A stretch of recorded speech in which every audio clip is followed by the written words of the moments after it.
"Sir, you're not authorized to be here. Please step away from the gate." The young soldier's voice was firm, but the edge of discomfort was clear. Before him stood an old man, hunched, silent, wrapped in a faded brown jacket, hands trembling around a carefully folded American flag.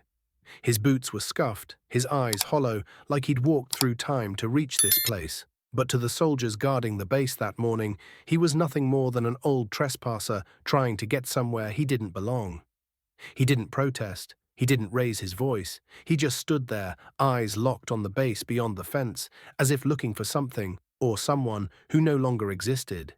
"I served here," he finally whispered, voice raspy with dust and memory. 47 years ago. I buried my brother right over that hill. I just wanted to see it one last time." But the rules didn't care about memories, and the base had changed. Faces were newer. Protocol stricter. "You'll have to leave, sir," the soldier repeated, more firmly this time. Behind him, others watched silently, arms folded, some sneering, others simply uncomfortable. One voice cut louder than the rest, a high-ranking officer stepping out of a Humvee nearby. "We're not a museum," he barked. "Tell Grandpa to take his memories somewhere else." The words hit harder than a bullet.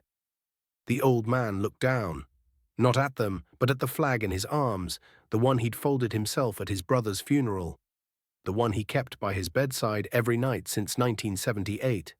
He turned slowly and began the long walk back toward the main road. No one stopped him. No one offered a ride. And for a moment, it seemed like that was it. A forgotten man.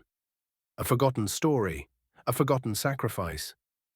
But what the soldiers didn't know, what they couldn't have known, was that this man wasn't just a veteran.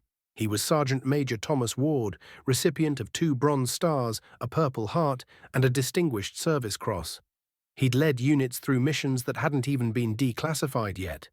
He had bled for that soil. He had trained generations of the very men who now stood behind that gate, looking through him like he was nothing.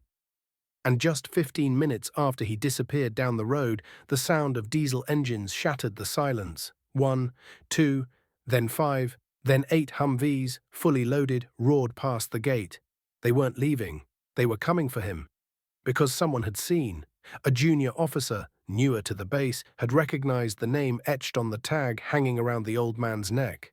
He checked the records, cross-referenced medals, and when he realized who that man was, who they had just turned away, he triggered a call that shook the base from the inside out. The convoy found him a half-mile down the road, walking alone beneath grey skies. They stopped in formation. Doors opened. A young soldier jumped out and saluted hard, tears in his eyes. "Sir, I'm sorry, we didn't know." And then, one by one, every soldier stepped out and stood at attention. 8 men, silent, saluting, until the commanding general of the base, who had driven out himself, stepped forward and said, "You're home, Sergeant Major."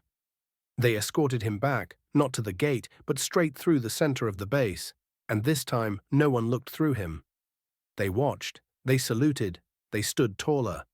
They brought him to the Memorial Hill, the one he had spoken about, where his brother's name was carved into stone, along with dozens of others who never made it home. Thomas stood before it, flag in hand, eyes full of tears that took decades to rise. He knelt slowly, placed the flag beneath the name, and whispered, "I made it back, Joe." What happened next would be written into base history.